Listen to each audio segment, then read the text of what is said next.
ہلنا آپ کے لیے خطرناک ہو سکتا ہے. آپ کے لیے آرام ضروری ہے. کیلس. جی علی جناب، میں یہاں ہوں. میری نانی سے ہیلن پریشان ہو رہی ہوگی. میں شہر جا کر ان کو بتا دوں گا. آپ آرام کریں، آپ فکر نہ کریں علی جناب. دل میں خواہ یوہین سے بھی کہہ دو کہ حالات کے اوپر نظر رکھے. اگر دقیانوس میرے بارے میں کچھ پوچھے تو کہہ دینا کہ قرب و جوار کے علاقے میں دورے پہ گئے ہوئے ہیں. اطاعت میرے مالک، آپ فکر نہ کریں. میں جلد پلٹ آؤں گا. علی جناب کا خیال رکھیے گا. اور اس کے بعد میں جناب میکسیملین اور اس خدا پرست بوڑھے کے درمیان تعلقات کا سبب بنا.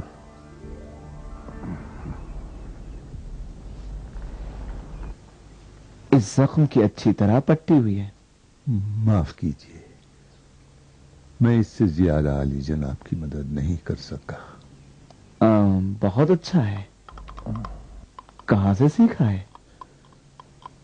اپنے باپ دادا سے. اگرچہ رومی علم سے اس کا مقابلہ نہیں کیا جا سکتا. کس نے تمہاری یہ حالت بنا دی ہے؟ کوئی بات نہیں ہے علی جناب. سینکڑوں سال سے یہ رومیوں کے تازیانے جو انسانیت کو زیب نہیں دیتا ہم پر برس رہے ہیں. اب ہمیں عادت ہو گئی ہے. ایک رومی کی حیثیت سے میں آپ سے معافی مانگتا ہوں. ہم رومی اپنے آپ کو دنیا کے متمدن ترین انسان سمجھتے ہیں، جبکہ وحشیانہ ترین اعمال انجام دیتے ہیں. نہیں، آپ لوگوں اور بقیہ رومیوں میں بہت فرق ہے. لیکن ہم لوگ بھی بقیہ رومیوں کی طرح ہیں. کوئی خاص فرق تو نظر نہیں آتا. نہیں، ایسا ہرگز نہیں. اگر اجازت ہو تو ایک سوال پوچھوں؟ پوچھئے جو پوچھنا ہو. علی جناب نے اس رومی افسر کی مدد کے بجائے اس کا مقابلہ کیوں کیا؟ خود مجھے بھی نہیں معلوم. بس اتنا جانتا ہوں کہ ظالموں کے جھنڈ میں نہیں ہونا چاہتا. شاید قدرتی طور پر پیدائشی میں ایسے ہی بنا ہوا ہوں. لیکن حب دنیا اور اس کی لذتیں بھی ایک باطنی خواہش ہے. آپ اس باطنی خواہش کو پوری کرنے کی کوشش کیوں نہیں کرتے؟ کیا آپ کے پاس اپنے نیک و بد اعمال کے لیے کوئی دلیل ہے؟ میں کسی بھی کام کو دلیل کے بغیر انجام نہیں دیتا. مجھے یقین ہے کہ اپنے تمام اعمال کی اجرت چاہے اچھے ہوں یا برے ضرور پاؤں گا. اگر اس کے خلاف ہو تو میرے لیے زندگی کا کوئی مفہوم نہیں ہے. تم اپنی نیکیوں کا صلہ کس سے لوگے؟ آپ کا غلام یا نوکر اپنی اجرت کس سے لیتا ہے؟ اپنے مالک سے. اپنے مالک سے. آپ سے. آپ سے. آپ سے. میں بھی اپنے مالک سے لوں گا. ہر کسی کا ایک مالک ضرور ہے. آپ یہ کہنا چاہتے ہیں کہ اپنی اجرت اپنے خدا سے لیں گے؟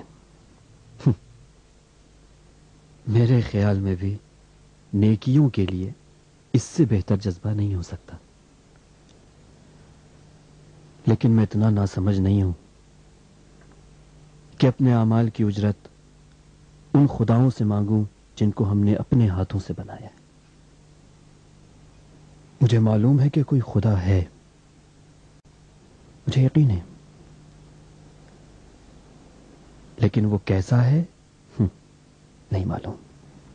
میرا خدا میرا خالق ہے، لیکن آپ لوگوں کے خدا یعنی رومیوں کے خدا تو انہی کے ہاتھوں سے بنائے ہوئے ہیں.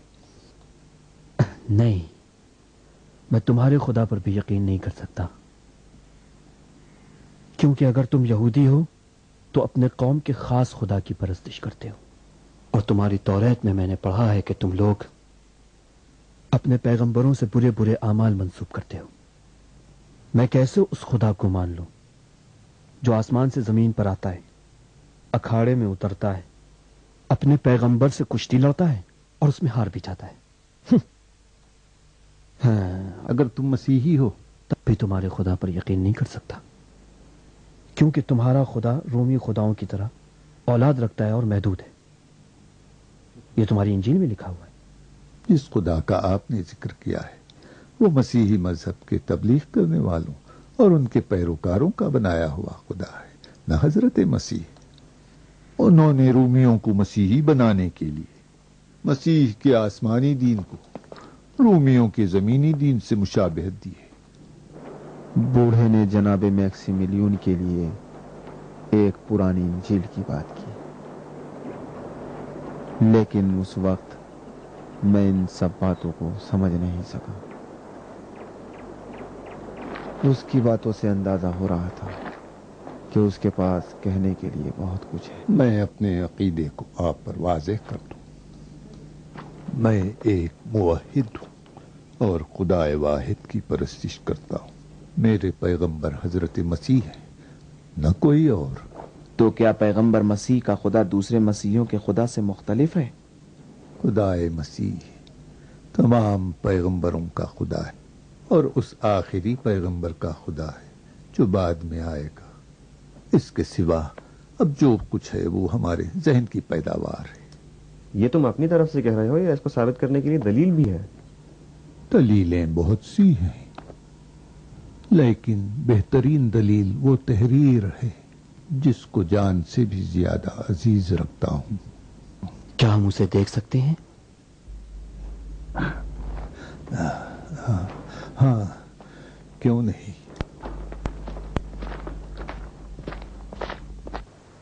بوڑھے نے بارنواس کی انجیل جناب میکسیمیلین کو دکھائی اور انہوں نے اس کو اس وقت تک بند نہیں کیا جب تک اس کا ایک ایک صفحہ نہ پڑھ ڈالا.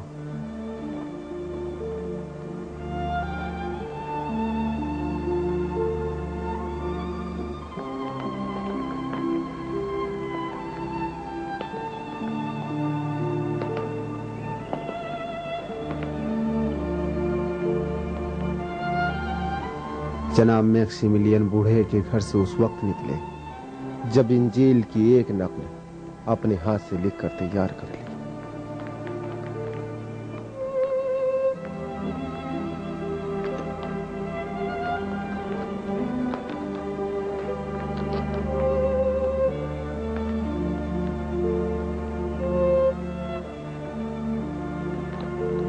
وہ حادثہ اور کتاب سبب بنے کہ جناب میکسیمیلین عیسائی بن گئے. ہم کو بھی اپنے مذہب کا پیروکار بنا دیا.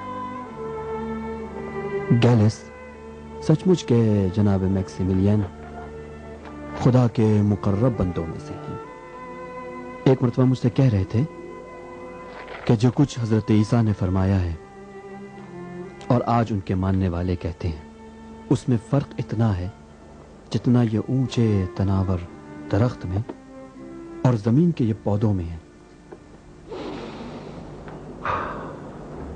بعض پھول دور سے بھی مہکتے ہیں اور میکسیمیلین ان میں سے ہیں.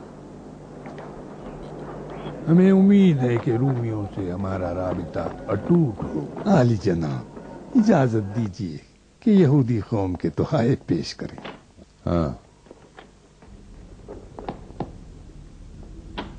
یہ ناچیز تحفے شہنشاہ اور ان کے نمائندے اور جانشین جناب دقیانوس سے یہودیوں کی دوستی کی علامت ہے.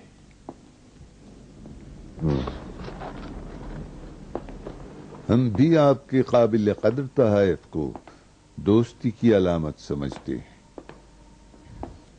وہ معاہدہ جو شہنشاہ اور یہودی قوم کے سربراہوں کے درمیان یروشلم میں ہوا تھا ہم پر فرض عائد کرتا ہے کہ جناب کے ساتھ قریبی تعاون کریں اور شہنشاہ کے استقبال کے جشن میں ہم بھی اپنے طور پر شریک ہوں. شہنشاہ کی رعایا سے ہمیں بھی یہی توقع ہے. اور ہاں، ہمارا بھی فرض ہے کہ آپ لوگوں کو اپنے عبادتی اور تجارتی مسائل میں مکمل آزادی دیں۔ در حقیقت عوام کے لیے سہولتوں اور آسائش کی فراہمی رومی شہنشاہت کے فرائض میں ہے۔ عوام کا ایک حصہ وہ ہے جو دوسروں کے آرام کو درہم برہم کرتا ہے۔ رومی اور رومی خداؤں سے غداری، میں یہ بتا دوں کہ ان سے ہماری نہیں بنتی اور ہم انہیں برداشت نہیں کریں گے۔ جناب کا مقصد کیا عیسائی ہیں؟ ہمیں بھی ان سے اذیت ہوئی ہے۔ انہوں نے جھوٹے پیغمبر اور جعلی کتاب کے ذریعے ہمارے اندر رسوخ پیدا کیے اور یہودی مسلک کے ماننے والوں کو بھی گمراہ کر ڈالا۔ عالی جناب، میرے خیال میں عیسائیوں سے مقابلے کے سلسلے میں ہم لوگ زیادہ سے زیادہ قریبی تعاون کر سکتے ہیں۔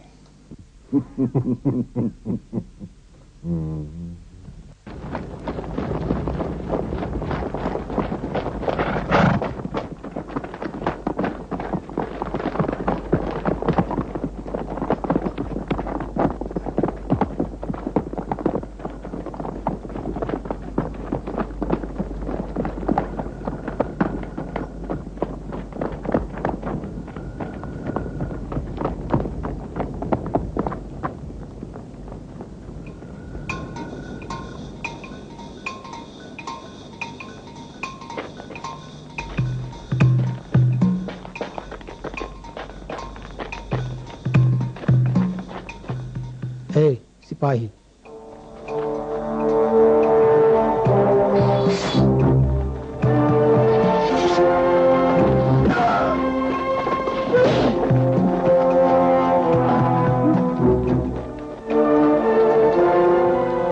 آپ اس طرف سے جلدی کرو۔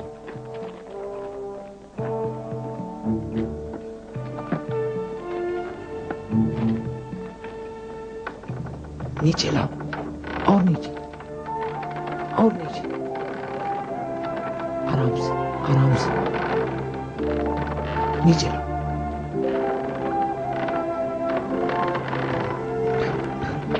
بس کرو، بس کرو۔ چلو چلو، تم جا کر تانگا لے آؤ۔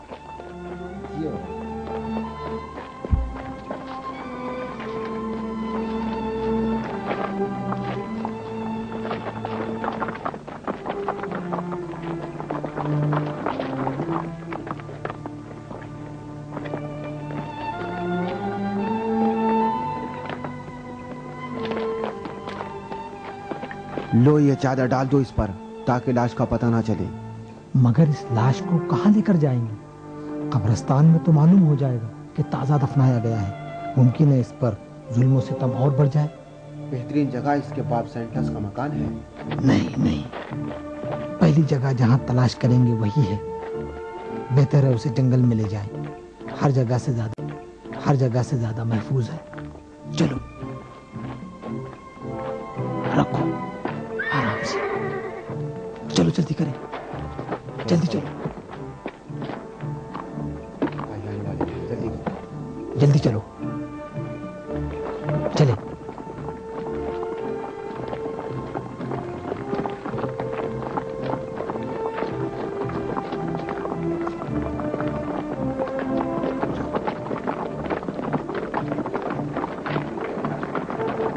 ٹھہر جاؤ۔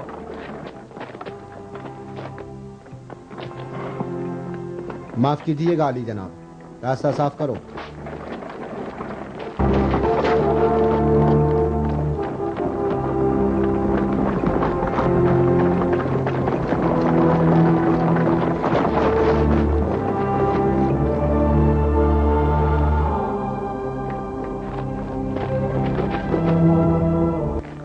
خداوندہ پلوٹن کی روح کو مومنین اور صالحین کے زمرے میں قرار دے۔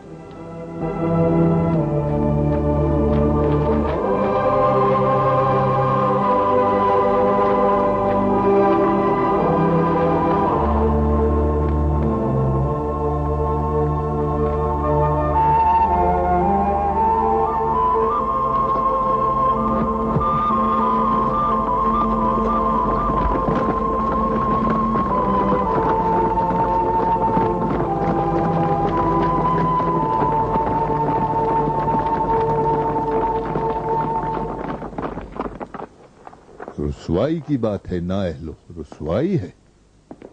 ایک زیر نگرانی مجرم کو بھگا لے جاتے ہیں اور ایک مجرم کی لاش کو ہمارے نظروں کے سامنے اڑا لے جاتے ہیں. اور تم شہر کی امنیت کے خاص ذمہ دار نے کیا کیا؟ صرف خبریں سنانے کے لیے رہ گئے بس؟ میں اپنا فرض جاننے اور مزید اختیارات حاصل کرنے حاضر ہوا ہوں عالی جناب. کان کھول کر سن لو جولیس، تمہیں 3 دن کی مہلت دیتا ہوں شہنشاہ کی فیلاڈیلفیا پہنچنے سے پہلے. اڈونیا اور پلوٹن کی لاش کو تلاش کر لو، ورنہ خود تم کو اڈونیا کی جگہ صلیب پر لٹکا دیا جائے گا. پلوٹن کی لاش چرانے اور اڈونیا کو نجات دلانے والوں کو بھی تم سے لوں گا.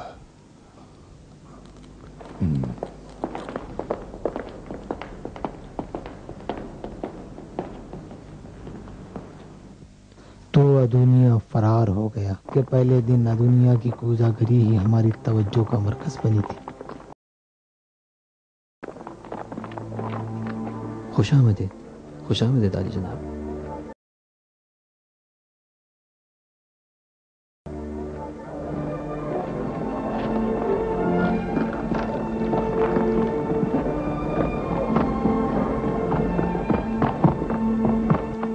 تم تو بڑے ماہر کوزہ گر ہو. لگتا ہے آپ حضرات حال ہی میں فیلاڈیلفیا تشریف لائے ہیں. ہاں، ہم حال ہی میں روم سے آئے ہیں، دقیانوس کے مشیر ہیں. ضرور آپ میں سے کوئی عالی جناب سوڈینینس ہے. جی یہ ہے. آپ کو کیسے معلوم؟ خبریں بہت جلد شہر میں پھیل جاتی ہیں، خاص طور سے شہر کے نئے ناظم اعلیٰ کی تقرری. مجھے خوشی ہے کہ آپ حضرات نے اپنے قدوم سے میرے کارخانے کو مزین فرمایا. میں تم سے یہ کوزہ خریدنا چاہتا ہوں. آپ روم کے اعلیٰ خاندان کے شرفاء جنہوں نے روم اور اس کی تمام رانائیوں کو اور ماہر فنکاروں کے شاہکاروں کو اپنی آنکھوں سے دیکھا ہے، ظاہر سی بات ہے کہ فیلاڈیلفیا کے کسی گوشے میں کسی گمنام فنکار کا کام بھلا آپ حضرات کو کیا پسند آئے گا؟ ایسی بات نہیں ہے. ظاہراً اس معمولی کارخانے میں قابل قدر اور خوبصورت چیزیں موجود ہیں. آپ نے اس کوزے کی قیمت نہیں بتائی؟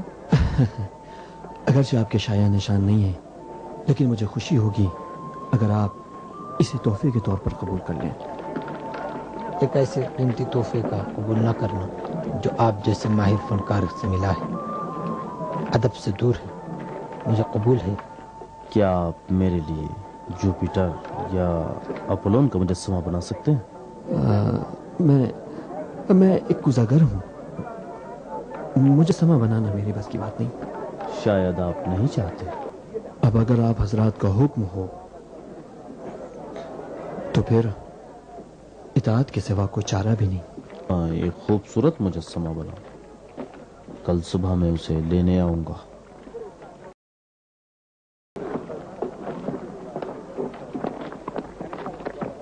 اتنے زیادہ مجسمے کافی نہیں تھے.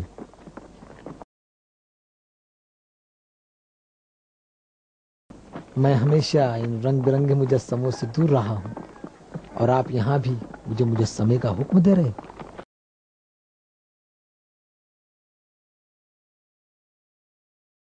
دکھاوے کے لیے رکھنے میں کیا حرج ہے؟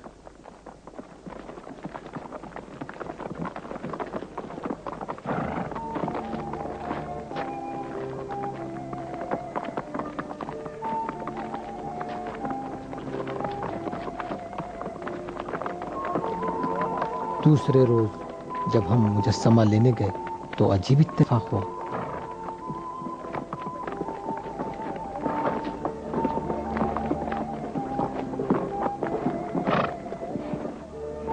ہاں تو استاد، ہمارا مجسمہ تیار ہوا یا نہیں؟ بالکل علی جناب، تیار ہے.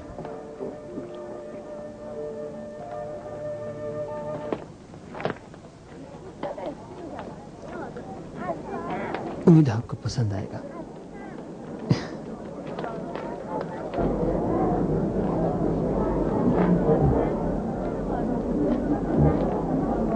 یہ کیسا مجسمہ بنایا ہے؟ میں نے اپنی پوری کوشش کی ہے علی جناب. پہلے بھی عرض کر چکا ہوں، مجسمہ میرے بس میں نہیں.